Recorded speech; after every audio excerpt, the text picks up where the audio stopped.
Now, friends, as we come to the 4th chapter of the Epistle to the Galatians, we're still in this section here of justification by faith, where Abraham has been our illustration.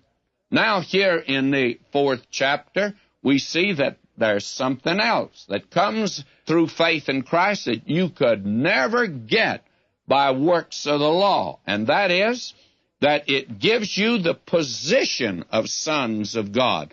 Now, when I say that it brings you into the place of a full-grown son. Now, actually, we are babes when we start out, and we are to grow to maturation. But he gives us a position of a full-grown son so that we are given a capacity that we would not otherwise have. Now, I want you to notice this, and we need to again see the background that Paul is giving to us here. I'm reading chapter 4, verse 1. Now I say that the heir, as long as he is a child, and the word now for child here is not the word for children that was back in the 3rd chapter, verse 26, where it should be sons of God. There it's weos, and here it's nepios, and that means just minor children. That means children that are probably not even teenagers at first, just little ones in the family. Now he says, now I say that the heir, as long as he is a child, that is immature, he differeth nothing from a servant, though he be Lord of all. Now, again, we'll have to go back to the Roman times and Roman customs to see Paul's illustration in action. We said before that in a Roman home that certain servants had charge of different possessions of the master. Some had charge of the chattels, other of the livestock, others had charge of his bank account and his business, kept books for him, and others had charge of the children. And now a little one that's born into the home, the servant takes him, dresses him up in a little play suit that he doesn't look any different from the rest of the children of the servants that are there. He's just like the rest of them. He has to mind them. He has to obey them. And we're told here in verse 2, but he's under tutors and governors until the time appointed of the Father.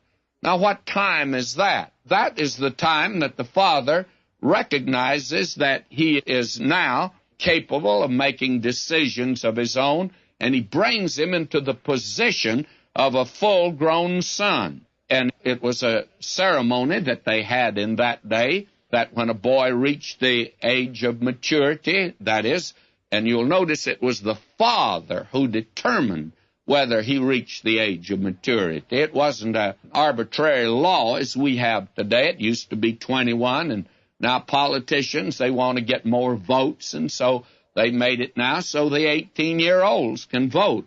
And don't misunderstand me. I think there's some folk as mature at 18 as they'd be at 21, and very frankly, I think that there's some that are 65-year-old today that haven't yet reached maturity. But back in those days, it was the father that decided when they reached the age of maturity, that is, the boy. And then they had a ceremony that was known as the toga virilis. And at that ceremony, he put a robe on him, a ring on him. It was the ring of the father. And this boy now, he is a full-grown son. He has that position in the family. Now, look at this for just a moment, and we can see it, I think, by an illustration. Here is a Roman family in Paul's day. The father, he belongs to the Praetorian Guard, the select guard of Caesar, and that means he's a commander. And so Caesar decides to make a foray up into Gaul, because they're a bunch of heathen pagans up there. And you know who they were? They were my ancestors, and I think they were your ancestors too. Believe me, they were heathen. And Caesar went up there to push them back. They're a bunch of barbarians. He didn't want them in the Roman Empire. It was civilized. So he goes up there to push them back.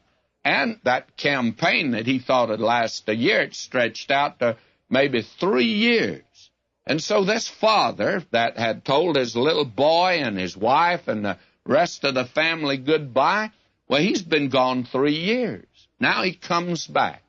And the family's all glad to see him, and he goes in, to shave, and in a moment they hear him yelling out. He says, "Who's been using my electric razor?" Of course, they didn't have electric razors in that day, but whatever they had. And the servants all come running, and they say, "Your son's been using it." And he says, "You don't mean that boy's grown up now and is using an electric razor?" And you can see that he's not letting his beard grow because he's using this electric razor.